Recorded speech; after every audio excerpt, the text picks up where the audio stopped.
Soyons saints, en partenariat avec Magnificat.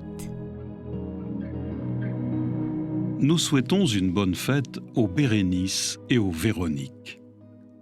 Nous allons découvrir, en bien peu de mots, pour lui rendre justice, Sainte Jeanne de Valois, reine de France. Elle est le second enfant du roi Louis XI, qui ne l'aime pas. Il aurait préféré un garçon, et l'enfant naît difforme et laide. Jeanne souffre d'un pied beau, la faisant surnommer Jeanne la boiteuse, et d'une scoliose qui la fait se tenir voûtée. Il l'éloigne de la cour, la confiant à 5 ans à un couple de nobles sans enfants qui l'aimeront comme leur fille.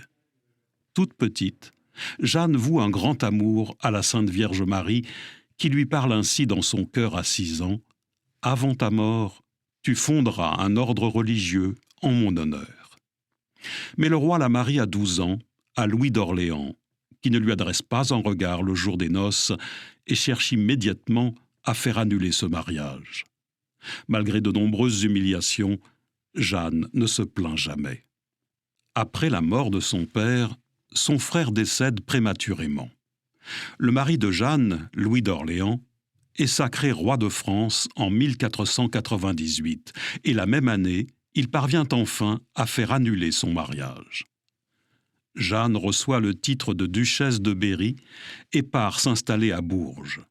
Elle écrit à son ex-mari « Désormais, ma vie se passera à prier pour vous et pour la France. » Enfin, c'est l'heure pour Jeanne de révéler pleinement son charisme et son intelligence. Elle administre son duché avec doigté, exerçant une sage politique administrative et financière, tout en prenant soin des pauvres et des malades, en créant des hôpitaux et des écoles. À 36 ans, elle fonde l'Ordre de la Vierge Marie, les Annonciades, dont la règle s'applique à vivre les vertus de Marie.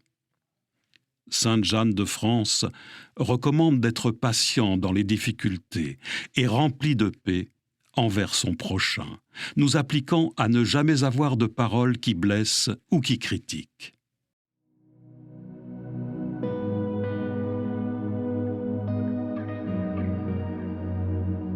Sainte Vierge Marie, nous te confions nos lèvres, garde-les de la médisance et de la méchanceté, qu'elles deviennent source de paix.